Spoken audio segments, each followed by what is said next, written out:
నమస్కారం. జై శ్రీమన్నారాయణ. ముసలితనాన్ని ఎలా సద్వినియోగం చేసుకోవాలి చూద్దాం. వయసైన పెద్దవాళ్ళు కాలాన్ని ఎలా గడిపితే బాగుంటుంది? అందరికీ వయసు మళ్ళడం సహజం. ముసలితనం రావడం నిరోధించలేని విషయం. అది ప్రారంభ దశలో కొంచెం భయాన్ని కలిగిస్తుంది కూడా. దాంతోపాటు మన అనుభవాన్ని బాగా వికసింపజేస్తుంది, పరిపక్వం చేస్తుంది. ముసలితనాన్ని మనం అంగీకరించాలి. దానికి తగినట్టుగా మన జీవితాన్ని మలచుకోవాలి. విశ్రాంతి తీసుకున్నాక జీవనాధారం కోసం మనం కొన్ని జాగ్రత్తలు తీసుకుంటాం. మొదటి నుంచే దానికి కొన్ని ఏర్పాట్లు కూడా చేసుకుంటాం. విశ్రాంతి పొందిన తర్వాత మన జీవితంలో ఏమేం చెయ్యాలి అనే దాని గురించి ముందరే కొంచెం ప్రిపేర్ అయి ఉండడం మంచిది. 60 రాకముందు మనం ఏమేం చేయాలనుకున్నామో చేయలేకపోయామో ఆ పనుల పట్టిక కూడా తయారు చేసుకోవాలి. అవన్నీ ఇప్పుడు చేయడానికి ప్రయత్నం చేయాలి. 60 తర్వాత కనీసం చేయడానికి ప్రయత్నం చేయాలి. ఒక్కొక్కటిగా ప్రారంభించాలి. 60 ఏళ్ళు వచ్చేసాయి, ఇంకేం చేయలేము, యాక్టివ్గా ఉండలేమేమో, ఎంగేజ్డ్గా ఉండలేమేమో అని అనుకోనవసరం లేదు. రిలాక్స్డ్గానే ఉండాలి, పని చేయనక్కర్లేదు అనే భ్రమ కూడా అక్కర్లేదు. మనం ఎప్పుడూ యాక్టివ్గానే ఉండాలి. కాకపోతే 60కి ముందు ఏ ఏ విషయాల్లో యాక్టివ్గా ఉన్నామో, దేనికి ప్రియారిటీ ఇచ్చామో వాటిని వదిలేసి అప్పుడు ఏమేం చేయలేకపోయామో వాటికి ఇప్పుడు ప్రియారిటీ ఇచ్చి ఆ పనులను చేయడానికి ప్రయత్నం చేయాలి. ఇంతకు మునుపు మనం పూజ చేయాలనుకొని ఉంటాం, కుదరదు, పని ఒత్తిడిలో పూజ చేయకుండా ఏదో ఒక నమస్కారం పెట్టి హడావుడిగా వెళ్ళిపోయి ఉంటాం. ఇప్పుడు తీరిగ్గా పూజ చేసుకోవాలి. మనసుకు నచ్చినంతసేపు పుస్తకాలు చదవాలనుకొని ఉంటాం. రోజు 2 గీతా శ్లోకాలు చదవాలనుకొని ఉంటాం. అవన్నీ ఇన్నాళ్ళు కుదరలేదు. ఇప్పుడు అవన్నీ ఓపికగా చేయొచ్చు, తప్పకుండా చెయ్యాలి. రోజు 15 నిమిషాలైనా ధ్యానం చెయ్యాలి అనుకొని ఉంటాం. కానీ అప్పట్లో పని ఒత్తిడితో చేయలేకపోయి ఉంటాం. ఇప్పుడు తప్పనిసరిగా చేయాలి.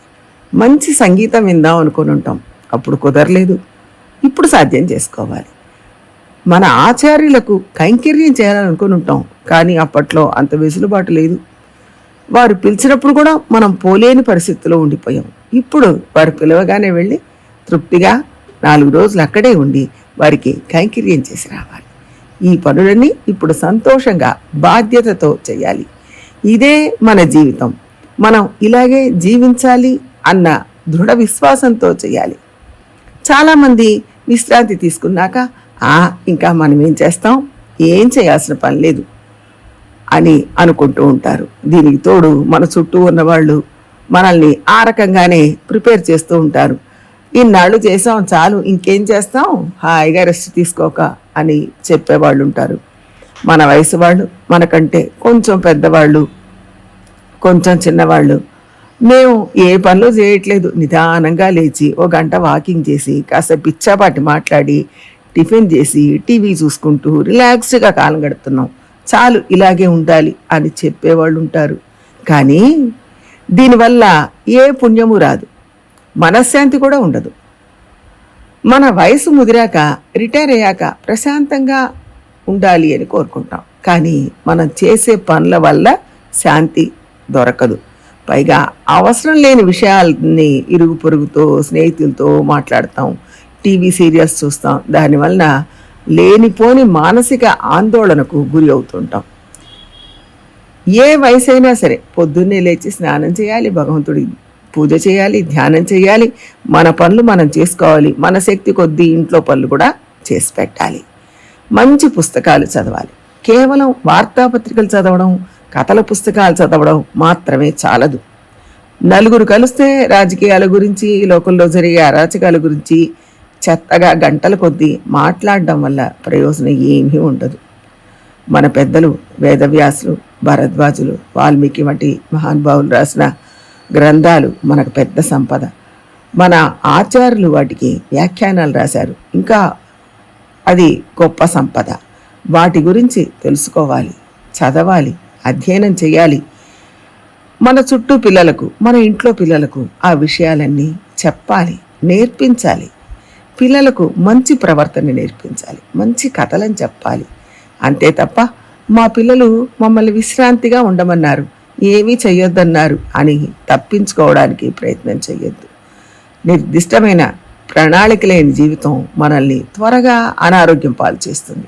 కాబట్టి మనం ఎంత యాక్టివ్గా, ఎంత బిజీగా కార్యక్రమాలు చేస్తూ ఉంటే అంత ఆరోగ్యంగా ఉంటాం. యాక్టివ్గా ఉంటేనే ఆరోగ్యం బాగా ఉంటుంది. ఇంట్లో అవసరమైన పనులు, మన చేతనైన పనులు చేయొచ్చు. అది పిల్లలకు కూడా ఉపయోగకరంగా ఉంటుంది. జీవితంలో ఏవేవో చేయాలనుకున్నాం, ఏమీ చేయలేకపోయాం. అప్పుడే చేయలేకపోతే ఇప్పుడు ఇంకేం చేస్తాం అనుకోవద్దు. సంకల్ప శుద్ధి ఉంటే ఎప్పుడైనా చేయగలుగుతాం. కథల పుస్తకాలు చదవడం మాత్రమే జీవితం కాదు, ఆధ్యాత్మిక విషయాలు తెలుసుకోవచ్చు. అలానే సామాజిక ప్రయోజనం ఉండే పనులలో మనం కూడా పాలు పంచుకోవచ్చు. పాజిటివ్ థింకింగ్తో ఉండాలి. నెగటివ్ థింకింగ్ అస్సలు పనికిరాదు. అలా ఉంటేనే సమాజం మనల్ని గుర్తిస్తుంది. నెగటివ్ థింకింగ్ ఉంటే మనల్ని సమాజం గుర్తించదు, గౌరవించదు.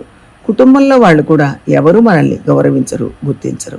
మనం యాక్టివ్గా ఉంటే మన మనవళ్ళు మనల్ని చూసి ఇన్స్పైర్ అవుతారు. వాళ్ళ అమ్మానాన్నలు పనుల ఒత్తిడిలో పరుగులు తీస్తుంటారు. పిల్లలను పెద్దగా పట్టించుకోవడానికి వాళ్ళకు కుదరదు.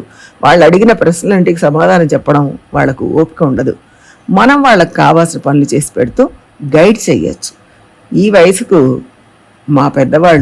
ఇప్పటికీ మా పెద్దవాళ్ళు ఇంత చక్కగా మంచి పనులు చేస్తున్నారు అని వాళ్ళు కూడా సోషల్ సర్వీస్ చేయడం నేర్చుకుంటారు, అలవాటు చేసుకుంటారు. ఎవరినో దూషిస్తూ కాలాన్ని వృధా చేయకుండా ఆధ్యాత్మిక రంగంలో కృషి చేయాలి. నిజానికి 60 తర్వాతే కాలాన్ని చక్కగా ఉపయోగించుకునే వయసు. లౌకికంగా 60 ఏళ్లకి పెద్దవాళ్ళు అయ్యారు అనుకోవచ్చు. కానీ ఇక్కడి నుంచే మనం మంచి విషయాలు తెలుసుకోవడానికి మనకు తీరిక దొరుకుతుంది. మంచి పనులు చేయడానికి అవకాశం దొరుకుతుంది. 10 మందితో కలిసి చేయడానికి అవకాశం ఉంటుంది.